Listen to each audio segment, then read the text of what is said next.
महर ने तूबा से कहा कि अगर कोई बात है तो मुझे बता दो, टेंशन ना करो, जो भी बात हो मुझे क्लियर बता दो ताकि मैं तुम्हारी उस प्रॉब्लम की हल निकाल सके। महर चूंकि तूबा की बचपन की दोस्त थी और ये दोनों एक दूसरे से कभी कुछ नहीं छुपाती थी। कोई भी मसला होता ये दोनों मिलकर हल तलाश कर लिया करते थे। एक दूसरे के घर पर दोनों का बहुत आना जाना था। दोनों की कोई बहन नहीं थी, इसलिए दोनों आपस में बहनों से भी ज्यादा थी। तूबा जो थी वो हमेशा से शरारती थी, हमेशा कुछ ना कुछ किया करती थी और महर को फंसा दिया करती थी। लेकिन तूबा का अचानक से खामोश हो जाना महर को अब कुछ ठीक नहीं लग रहा था। तभी तूबा ने कहा, नहीं नहीं महर, कोई बात नहीं है, तुम परेशान मत हो। तूबा मुस्कुराकर झूठी मुस्कुराहट अपने लबों पर सजाकर महर से बोलने लगी। तभी महर बोली, तो फिर मुझे ऐसा क्यों लग रहा है? उसने बगौर उसका चेहरा देखा। क्या करूं, बता दूं मैं महर को? लगता है महर कोई हल निकाल दे इस परेशानी का। हो सकता है महर के पास कोई सोल्यूशन हो इस परेशानी का। हल आखिर होगा क्या उसके पास? तभी महर उसको ख्यालों में से बाहर लाते हुए बोली, ओ मैडम, कहाँ पर खो गई आप? वो कहीं नहीं यार, मैं कुछ परेशान हूँ महर आज। तूबा ने उसे बताने का इरादा किया। तभी महर उसका चेहरा पढ़ने की कोशिश करने लगी और उससे कहा, क्या बात है यार? वो बात यह है कि इतना ही बोलकर तूबा बताते बताते रुक गई और उसने घबराकर जैसे ही महर के पीछे देखा तो वहां पर उसे वही जिन नजर आया।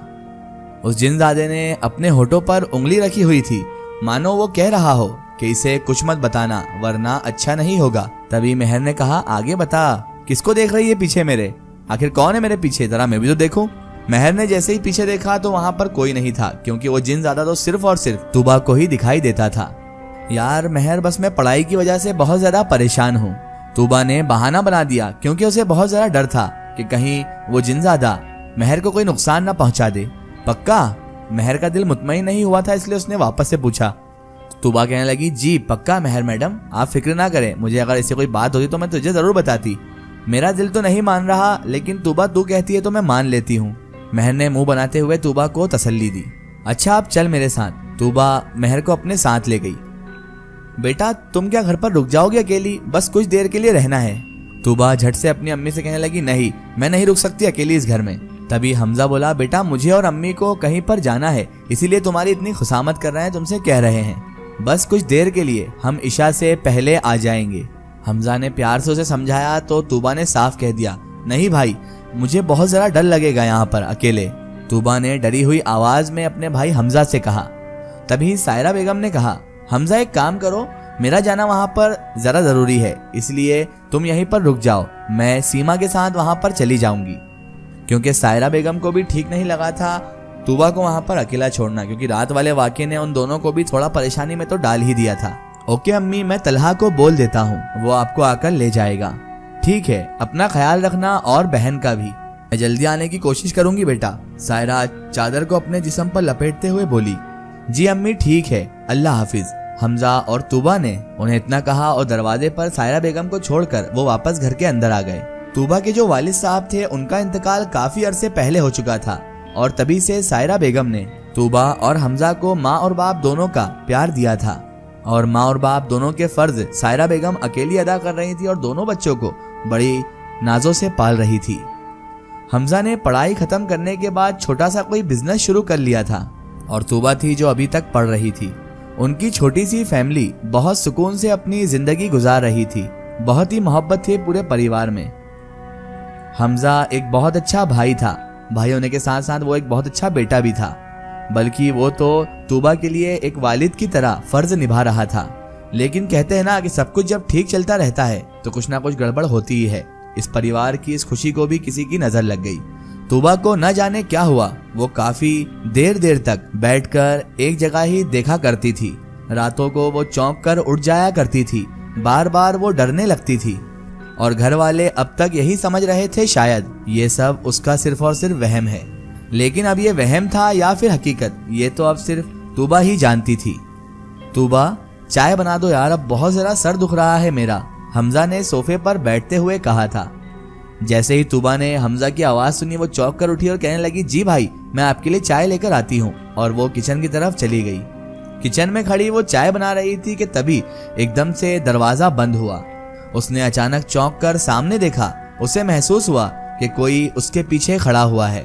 वो कुछ कह रहा था लेकिन तूबा समझने से कासिर थी, उसे समझ में ही नहीं आ रहा था। तभी उसने हाथ बढ़ाकर तूबा की गर्दन को छुआ। तूबा को वो स्पर्श ऐसा महसूस हुआ जैसे किसी ने कांटों भरी चीज से उसकी गर्दन को छुआ हो।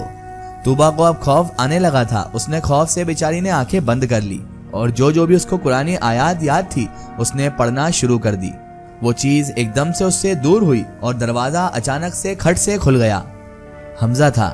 हमजा अंदर आते हुए बोला, तूबा क्या हुआ यार, चाय बना रही हो या पाए उबाल रही हो? हमजा एकदम से किचन में दाखिल हुआ। तूबा अब तक खौफ के मारे आंखें बंद किए हुए थी और जो कुरानी आयत उसे आती थी वो बेचारी उसे ही पढ़े जा रही थी बार बार। क्या हुआ कुछ बोलो तो। हमजा उसे यूं देखकर एकदम परेशान हो गया था। उसने अब तक आंखें नहीं खोली थी। हमजा ने एकदम उसके सर पर हाथ फेरा तो तूबा ने एकदम से अपनी आंखें खोल दी। भाई वो बेचारी घबराते हुए इतना ही बोल पाई। तभी हमजा ने पूछा, बेटा तुझे क्या हुआ, तू तो चाय बनाने आई थी ना? तो उसने कहा, जी भाई मैं चाय बनाने ही आई थी। तो हमजा ने कहा, फिर क्या हुआ? देखो जरा तुम ध्यान नहीं दे रही हो, अभी सारी चाय गिर जाती। उसने जल्दी से आगे बढ़कर गैस को बंद कर दिया। तभी हमजा की नजर तूबा की गर्दन पर पड़ी। ये क्या हुआ है? हमजा ने उसकी गर्दन की तरफ इशारा किया जहां पर हल्का सा खून लगा हुआ था। तूबा ने फौरन से जैसे ही अपनी गर्दन को छुआ तो उसके हाथ में खून आ गया। वो बस चोट लग गई थी और उसने अपने भाई से झूठ बोलकर बहाना बना दिया। उसने कहा, ठीक है अच्छा जाओ, इस पर कुछ लगा लो, मैं लाता हूँ चाय। वैसे काम से बचने के 100 बहाने हैं तूबा तुम्हारे पास, उसने हंसते हुए कहा था। तूबा ने कहा, नहीं भाई बहाना बिल्कुल भी नहीं है, और खामोशी से मुस्कुराते हुए बेचारी वहां से चली गई। बहरहाल वो दिन गुजर गया। उसके बाद दूसरे दिन जब वो कॉलेज गई तो महर उसके पास आई और उससे कहने लगी, सुन तुझे वो अच्छा लगता है ना? तभी तूबा अनजान बनी महर की बात पर पूछने लगी, कौन अच्छा लगता है मुझे? महर ने कहा, देख तू जानती है, जरा भोली मत बन, मैं किसकी बात कर रही हूँ तू अच्छे से जानती है। महर ने बातों बातों में उसे एक चपत लगाई और उससे कहा। तभी तूबा फिर से अनजान बनते हुए बोली, नहीं जानती, अब तू ही बता दे। तभी महर बोली, मैडम मैं तलहा की बात कर रही हूँ, और किसकी बात करूंगी? तो तूबा हल्की सी मुस्कुराई और बोली, नहीं महर ऐसी कोई बात नहीं है। महर कहने लगी, अच्छा जी। तभी दूर से खड़े होकर तू उसे ही ताका करती है, उसे ही देखा करती है, और तू उसे बता क्यों नहीं देती कि तू भी उससे मोहब्बत करती है? तुम्हारा कजिन ही तो है यार। अगर तूबा तेरी जगह मैं होती ना, कब का बता देती और बातचीत भी तय करवा लेती घर वालों से बोलकर। तभी तूबा उसे मुस्कुराते हुए चिढ़ते हुए बोली, ऐसी कोई बात नहीं है महर, तुम अपना दिमाग ज्यादा मत चलाया करो, उसे बंद ही रखा करो, अच्छा है वो ऐसे ही। तूबा उसे घूरने लग गई थी। तभी महर बोली, अच्छा ऐसा है, देख जरा देख, वो इधर ही आ रहा है अब तेरी तरफ। महर और तूबा दोनों उसकी तरफ देखने लगी। तभी वो आया और कहने लगा, अस्सलामु अलैकुम, कैसी हो आप दोनों? बहुत ही अच्छे लहजे में तलहा ने उन दोनों से कहा था।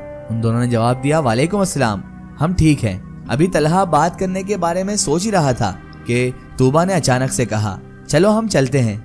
महर हमें लाइब्रेरी में काम था ना? महर अनजान बनते हुए हंसते हुए बोलने लगी, कौन सा काम था हमें लाइब्रेरी में? हमें तो कोई काम नहीं था।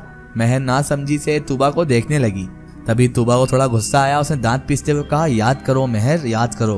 तभी महर समझ गई कि ये यहाँ से कल्टी लेना चाहती है। उसने कहा, हाँ, हमें याद आ गया, हमें काम था लाइब्रेरी में। क्योंकि वो जानती थी कि अगर महर अभी उसके साथ नहीं गई तो तूबा ने उसका कचूमरा बना देना था। ओके, अल्लाह हाफिज। इतना कहकर महर और तूबा दोनों वहां से चले गई। इसका एक स्टोरी हम देखेंगे इसके अगले पार्ट में। दोस्तों, अगर आप भी अपनी जिंदगी की कोई सच्ची कहानी या सच्ची घटना हमारे चैनल से शेयर करवाना चाहते हैं और आप चाहते हैं कि आपकी स्टोरी भी माय स्टोरी बुक चैनल से शेयर हो, तो आप हमें हमारे फेसबुक पेज पर कांटेक्ट कर सकते हैं और अपनी स्टोरी वहां पर हमें बता सकते हैं।